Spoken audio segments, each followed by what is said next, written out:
અને પરિસ્થિતિ તમે જુઓ, આપણા સમાજની દીકરીઓ જે પર સમાજમાં જઈ રહી છે, કેમ જાય છે ભાઈ? એટલા માટે જાય છે આપણો સમાજ જાગૃત નથી એમ, અને ઘેટા બકરાની જેમ વેચાણ કરવામાં આવે છે.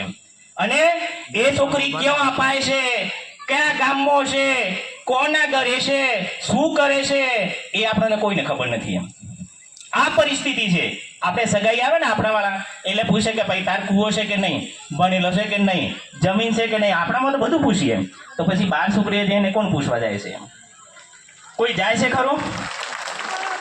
આ આપણે બંધ થવું જોઈએ. અને હું તો કહું આદિવાસી માં અને આપણી જે છોકરીઓ, આપણી જે દીકરીઓ, આપણી જે બહેનો, આપણી આની સાથે કોઈ છેડછાડી કરે ને તો હાથ પગ તોડીને પગમાં એ લોકોને પટાઈ દેવાના. હું તો આ ખુલ્લેઆમ ચેલેન્જ કરું છું. એનું કારણ છે કે આપણે બીજા સમાજની અંદર તમે એક છોકરી લાવી જોજો એમ, ખાલી એક છોકરી એમ, બરાબર? એનો ખર્ચો હું ઉપાડી છોડો, બરાબર?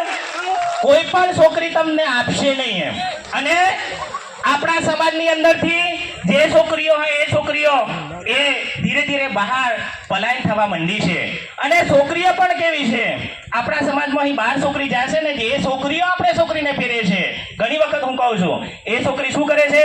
અલે તને ખબર નહીં, મારે તો તે ઘરવાળા એવો મળો છે ને, ભલે ને તેઓ મજૂરી કરતી હોય, બરાબર, કંપનીમાં નોકરી કરતી હોય, પણ કે મારા ઘરવાળા તો એવો મળો છે ને, તો હું તો આખો દિવસ એસી નીચે જ બેસું છું કે, બરાબર, કામવાળી રાખેલી છે, હું તો કામ બી નથી કરતી કે, બરાબર.